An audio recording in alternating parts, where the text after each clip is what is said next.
Hello, I'm Craftyandy, and these are my thoughts. I was visiting relatives over the holidays, and we were watching a 1945 Christmas short, A Star in the Night, where a poor family has to take refuge in an overbooked hotel in the middle of nowhere where a bunch of other strangers gather. And after some deep philosophical discussions about the Christmas spirit, because the true meaning of Christmas is peace and brotherhood and love. Seems to me that's the remedy for all the world's trouble. a bunch of people come together to help and celebrate the birth of a new baby. Going to celebrate? I got a special surprise. Everybody is going to have a little drink. We're going to see the baby. I've never seen a new baby. One of my relatives chimes in to say, well, it was a big event for that baby to be born. I guess back then we valued life a lot more. I couldn't help but laugh at that comment and respond with, we wouldn't have made the progress we've had up until this point if we didn't value life. It got me thinking though, because there are a lot of people who think we as a species were much more moral back then, nearly 100 years ago at this point. They look at Leave It to Beaver and Mr. Ed as if it was a reflection of reality in those days. Ward, I'm worried about the blink. What seems to be the trouble, June?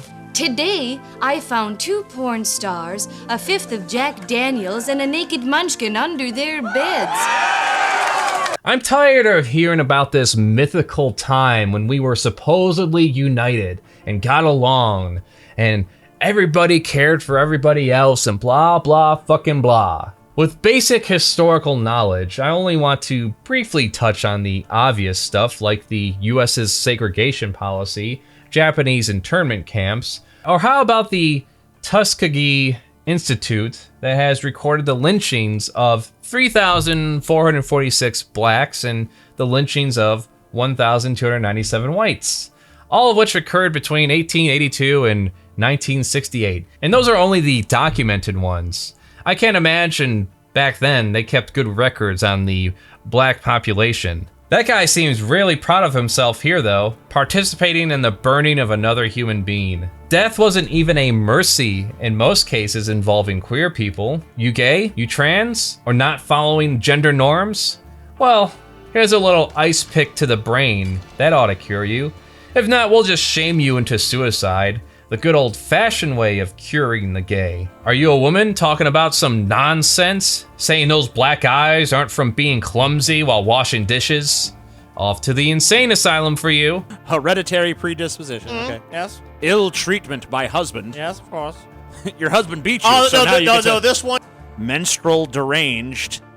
That's dude.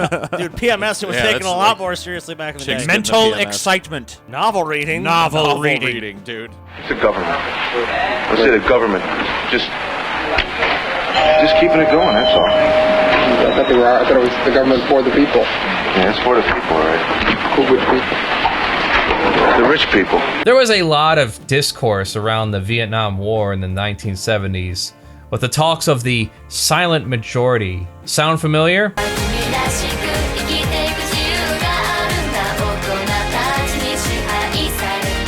As if the Nixon administration consisted of Charles Xavier on Cerebro, reading American minds to determine, oh yeah, the majority of people want us to be involved in that conflict. They are just not saying anything about it. We were brought up to never question authority. Isn't that true? People of our age group. And the government was right, and the policeman was right, and the priest was right, and mom and dad were right. The school board was right. Anybody that was in authority knew what was best and how we should think, and they told us how to think. But I never told my dad he was crazy.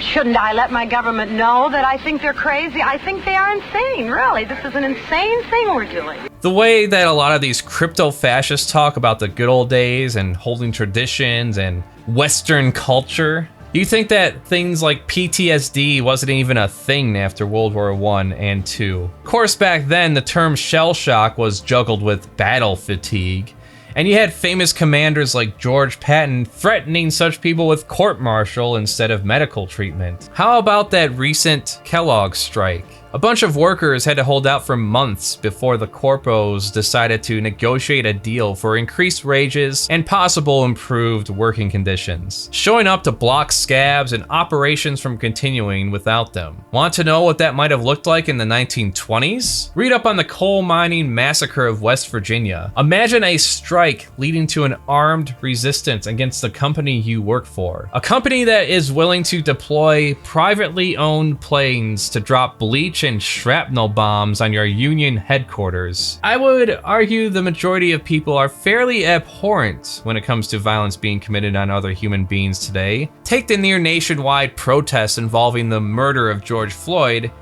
compared to the LA riots of 1992 in terms of death and destruction. There was violence and destruction, sure. Mainly though, it was just corpo buildings like Target and AutoZone. The CEOs make millions a year by themselves. I think they'll be fine. Remember, younglings, shop local and steal corporate.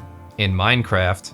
The majority of violence came from the cops. Compared to the LA riots with regular shootouts, Koreans being attacked with racial prejudice from the locals, and then compare that again to the overall events and attitudes during the 1950s and before. The treatment and social attitudes overall of the physical and mentally disabled is reflected in the documentary Crip Camp, following a number of individuals in the 70s who are responsible for a huge push in laws and policy changes when it comes to the treatment and access for people with disabilities. The world always wants us dead. We live with that reality. At the time, so many kids just like me were being sent to institutions. A rehabilitation program has been vetoed by the president because it was cost prohibitive. You get the call to action, to the barricades. A small army of the handicapped have occupied this building for the past 11 days. The Black Panther Party would bring a hot meal. We were like this. We are the strongest political force in this country. But you know, before all that, we valued those people a lot more, right? Violent crime statistics trends from 1990 to 2020 have overall been on a steady decline. You're more likely to off yourself from existence than to have someone else off you from existence. Despite the abundance of mass shootings, even gun violence overall has been on a steady decline. So what's all this about regarding the idea that we as a people were better back then when the country was more exclusive and bigoted? I'm not trying to sell the idea that everything is getting better or is better. There is every indication quality of life is set to go down for most people, while corpos try to sugarcoat it, such as the concept of polywork, like working multiple shit jobs to live described as the future of work, as if we can all be investors and podcast hosts, on top of a full-time slog of a job. Of course, it doesn't take long to find articles about how millennials and Gen Zers are the laziest generations too. Which is it? Are we hard-working poly workers or lazy slobs? Make up your fucking mind. And now recently, NBC tries to pass off friends coming together in order to achieve home ownership as a heartwarming tale. It's not. Stop it. Get some help. Together, Amanda Schneider, age 30, Kathy Keel, 30, and Stephanie Vandergrift, 28, bought this Tennessee house in May 2020. Dang, the three of you. Yes. All right, living large. They joined many millennials co-buying homes, many for the first time, with the number of co-buyers with different last names increasing by nearly 772% from 2014 to 2021. If I ever have to need a roommate I don't know or possibly not jive with, it will all be too soon. And assuming these arrangements last for a long time, I can only imagine inheritance and family squabbles being much more intense, deciding who owns what. The thing I would like people to get away from is the idea that humanity is always on this moral decline. First off, morals are bullshit. Ethics is a more objective mindset in determining if X is harmful, beneficial, or neutral. Superstitious people love passing the buck of ethical responsibility when it comes to the suffering they create and perpetuate following their beliefs in a sky daddy. I suppose it's because it's easy and makes them feel good. I guess it also makes up for the amount of time and energy such people have to use to try and hide sexual scandals under the rug. People like us, and especially the older generations before us, get inundated with useless culture war rhetoric. That the brown M&M has, quote, transitioned from high stilettos to lower block heels. Also less sexy. When you're totally turned off, we've achieved equity. They've won. I have to interrupt this because there's really not much to say about this, all right? M&Ms change the look of their characters. Companies do changes to their brand image all the time and their brand characters. Someone like Hunter Carlson complains about M&Ms being less sexy.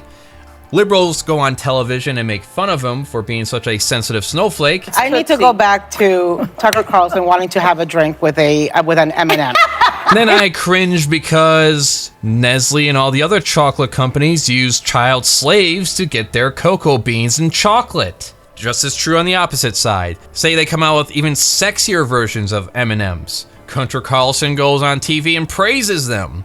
Liberals, in turn, react in anger and rage over sexism or something. And then I cringe again because Nestle and all the other chocolate companies use slave labor to harvest the cocoa beans, involving children.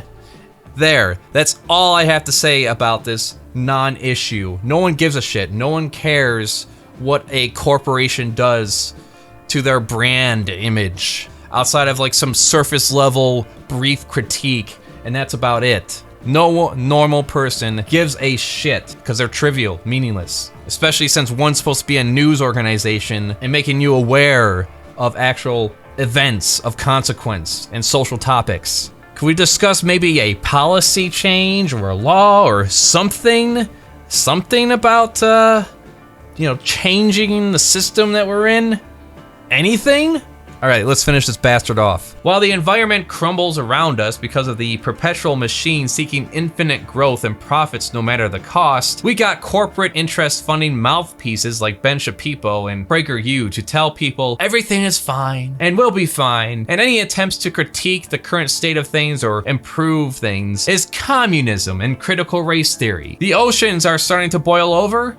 Don't worry about that. Worry about the RFID anti-theft inventory tag within your bra. If you have anybody in your family that has the new pink bras, I've had this one for 1 year now. So I'm cutting off this tag, and they are tracking us. They are human trafficking us. This is how they find your daughter.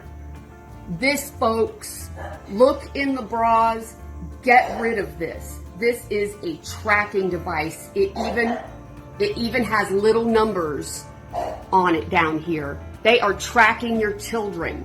What the fuck are people like this gonna do if there comes a time that we can't get food at the local supermarket anymore? But to reiterate, in a lot of respects, because of the connectivity of the net overall, we as a species are more adherent when it comes to the real world violence, and value life and pragmatism a lot more in comparison to times before us. Despite how shitty groups tend to be loud and obnoxious twats talking about useless bullshit like traditions, culture, and superstitious beliefs, they continue to shrink as more and more people take the time to learn about the real world we live in. But these are just my thoughts. Like, subscribe, share, give me ideas for topics and or art in the comments, or email me. Craftyandy Patreon for high-res art, files, and sketchbook, and early episodes. Also Craftyandy under the Art Pal store for prints and art gallery. This channel's mainly focused on entertainment and art, but if you want some real weirdness, go to the Weirdzords channel. Check that out. There is also an invite in the description for our Discord group. You can meet other creators such as myself, live streamers, gamers, artists. It's all there. Like, subscribe, share.